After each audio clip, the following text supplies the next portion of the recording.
ధరణి సమస్యలపై తక్షణ పరిష్కారంలో భాగంగా ధరణి కమిటీ కాసేపట్లో 4 జిల్లాల కలెక్టర్లతో భేటీ కానుంది. సిద్దిపేట, రంగారెడ్డి, నిజామాబాద్, ఖమ్మం, వరంగల్ కలెక్టర్లతో ధరణి కమిటీ సమావేశం కానుంది. ఇదే సమావేశంలో అన్ని జిల్లాల కలెక్టర్లతో కమిటీ సభ్యులు వీడియో కాన్ఫరెన్స్ నిర్వహించే అవకాశం ఉంది. ఇంతకు ముందే ధరణి నిర్వహణ, భూముల రిజిస్ట్రేషన్లో సమస్యలపై వివరాలివ్వాలని కలెక్టర్లకు కమిటీ ఆదేశించింది. ఆ వివరాలను కలెక్టర్లు ఇవాళ కమిటీకి సమర్పించనున్నారు.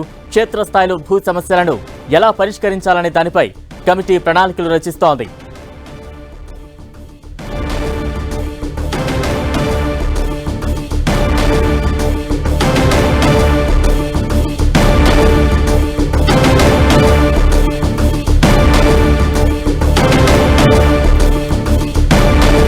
ధరణి సమస్యలపై తక్షణ పరిష్కారంలో భాగంగా ధరణి కమిటీ కాసేపట్లో 4 జిల్లాల కలెక్టర్లతో భేటీ కానుంది. తాజా అప్డేట్స్ అందించేందుకు మా ప్రతినిధి కరుణాకర్ లైవ్ లో సిద్ధంగా ఉన్నారు. కరుణాకర్,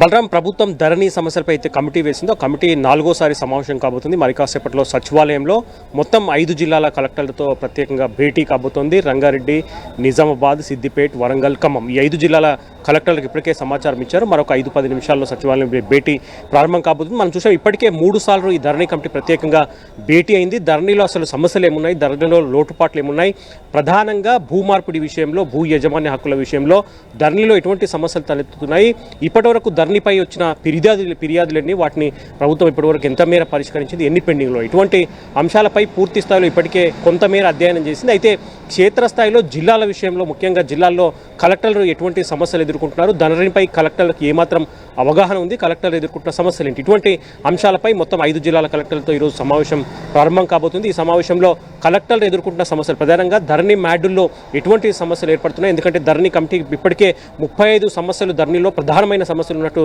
ఇప్పటికే ధరణి కమిటీ గుర్తించింది. కాబట్టి కలెక్టర్లతో వాటిపై క్షేత్రస్థాయిలో చర్చించిన తర్వాత ప్రభుత్వానికి మధ్యంతర నివేదిక ఇచ్చేందుకు ధరణి కమిటీ సమాయత్తమవుతున్న పరిస్థితిని మనం చూస్తున్నాం. ప్రధానంగా సర్వే నెంబర్ల విషయంలోనే చాలా తేడాలు ఉన్నట్టు ఇప్పటికే ధరణి కమిటీ గుర్తించింది. అందులో వాస్తవ భూ విస్తీర్ణానికి ధరణిలో ఉన్న భూ విస్తీర్ణానికి చాలా వ్యత్యాసం ఉంది. దాంతోపాటు భూ రికార్డుల్లో కూడా చాలా వ్యత్యాసాలు ఉన్నాయి, చాలా మార్పులు చేర్పులు జరిగాయని చెప్పి అనాధికారిక మార్పులు జరిగాయని చెప్పి కూడా ధరణి కమిటీ గుర్తించినట్టు తెలుస్తోంది. కాబట్టి ఈ అంశాలన్నిటిపైన ప్రధానంగా 35 సమస్యలు గుర్తించిన నేపథ్యంలో ఈ అంశాలన్నిటిపైన క్షేత్రస్థాయిలో కలెక్టర్లతో కూడా చర్చించి ఆ తర్వాత అన్ని జిల్లాల కలెక్టర్లతో కూడా కాన్ఫరెన్స్ నిర్వహించే అవకాశం కనిపిస్తుంది. కాబట్టి నిన్న రెవెన్యూ శాఖ మంత్రి పొంగులేటి శ్రీనివాసరెడ్డితో కూడా ధరణి కమిటీ ప్రత్యేకంగా భేటీ అయింది. ఇప్పటివరకు జరిగిన సమావేశాల సారాంశాన్ని కూడా నిన్న మంత్రికి వివరించిన పరిస్థితిని మనం చూస్తున్నాం. కాబట్టి ఈరోజు 5 జిల్లాల కలెక్టర్లతో సమావేశమై ఆ సమస్యలపై చర్చించిన తర్వాత వారం రోజుల్లో ప్రభుత్వానికి ఈ కమిటీ మధ్యంతర నివేదిక ఇచ్చే అవకాశం కనిపిస్తుంది. Balram, right, thank you Karunakar.